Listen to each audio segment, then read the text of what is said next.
Hello everyone and welcome to another video in this channel.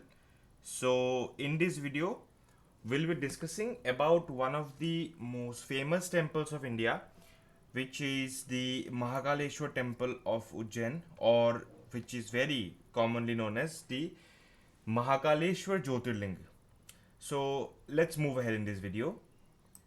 तो इससे पहले कि हम महाकालेश्वर ज्योतिर्लिंग के ऊपर जाए, मैं एक छोटा सा एक ब्रीफ एनालिसिस देना चाहता हूँ ज्योतिर्लिंग के ऊपर कि जो ज्योतिर्लिंग है, ज्योतिर्लिंग क्या होते हैं।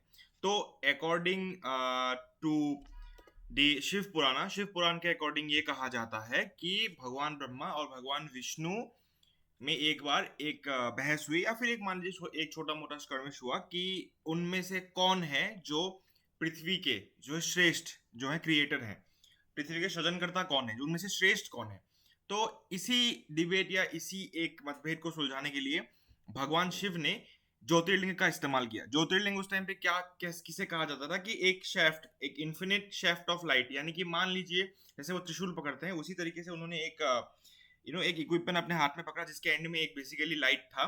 तो उन्होंने उस लाइट से जो है उन्होंने तीन रेल्म को भाग कर दिया, उन्होंने तीन भागों में उनको डिवाइड कर दिया, और तीन भागों में डिवाइड करने के बाद उन्होंने भगवान विष्णु और भगवान ब्रह्मा से पूछा कि आप लोग कृपया जाइए, नीचे जाइए, ऊपर जाइए, और जाके ये जो बेसिकली ये जो किरण है, ये जो रोशनी की जो किरण है वो कहाँ खत्म होती है, आप कृपया मुझे बताइए आके, फिर मैं आप सबसे कह पाऊंगा कि आप दोनों में से कौन है सबसे श्रेष्ठ। तो भगवान विष्णु ने अपनी जो है हार मान ली। भगवान विष्णु ने कहा कि प्रभु, मैं नहीं पता कर पाऊंगा कि ये जो आपकी रोशनी है, ये जो लाइट है, ये कहाँ खत्म हो रही है। परंतु प्रजापिता ब्रह्मा ने क्या किया, प्रजापिता ब्रह्मा ने अपने मन से कहानी बना दी। ये शिव पुराण में है कि उन्होंने झूठ ये कहा, उन्होंने ये मिथ्य बोला कि मुझे पता चल गया है बेसिकली कि ये लाइट कहाँ खत्म होती है। तो क्योंकि भगवान विष्णु ने अपनी हार मान ली, तो जब शिव जी को ये पता चला, जब महादेव को ये पता चला, तो उनको काफी ज्यादा गुस्सा आया और उन्होंने भगवान ब्रह्मा से गुस्से में कहा कि ये जो आपने ऐसा किया, इसकी वजह से मैं आपको एक बात बताता हूँ कि भगवान विष्णु की आराधना तो होगी, आपकी कभी कोई आराधना नहीं करेगा। या फिर आप आज भी देखेंगे तो भगवान ब्रह्म की पूजा शायद ही आपको कहीं होते हुए मिले। तो ये शिव पुराण में मेंशन है कि ज्योतिर्लिंग के एंड में जो जो लाइट होती है बेसिकली, वो ज्योतिर्लिंग के लाइट को बेसिकली ढूंढने के लिए जो उन्होंने मिथ्या बातें बोली, जो झूठ बोला, उसकी वजह से भगवान शिव ने जो है काइंड ऑफ उनको श्राप ही दिया था कि आपकी कहीं कोई पूजा नहीं करेगा।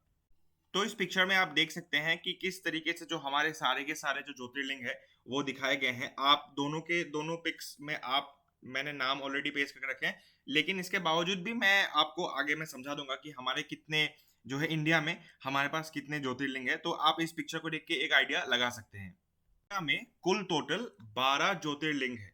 हमारे भारतवर्ष में 12 ज्योतिर्लिंग है, और ये कौन कौन से 12 ज्योतिर्लिंग है? ये है सोमनाथ ज्योतिर्लिंग जो गुजरात में है, मल्लिकार्जुन ज्योतिर्लिंग जो आंध्र प्रदेश में है, श्रीशैलम में है, सोमनाथ गिर में है।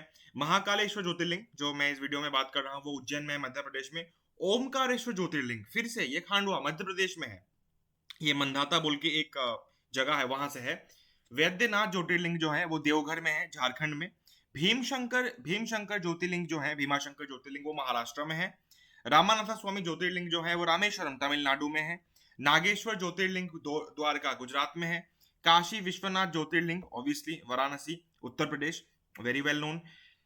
त्रिंबकेश्वर ज्योतिर्लिंग नासिक में है महाराष्ट्र में। केदारनाथ ज्योतिर्लिंग रुद्रप्रयाग उत्तराखंड में है, अगेन वेरी फेमस वन।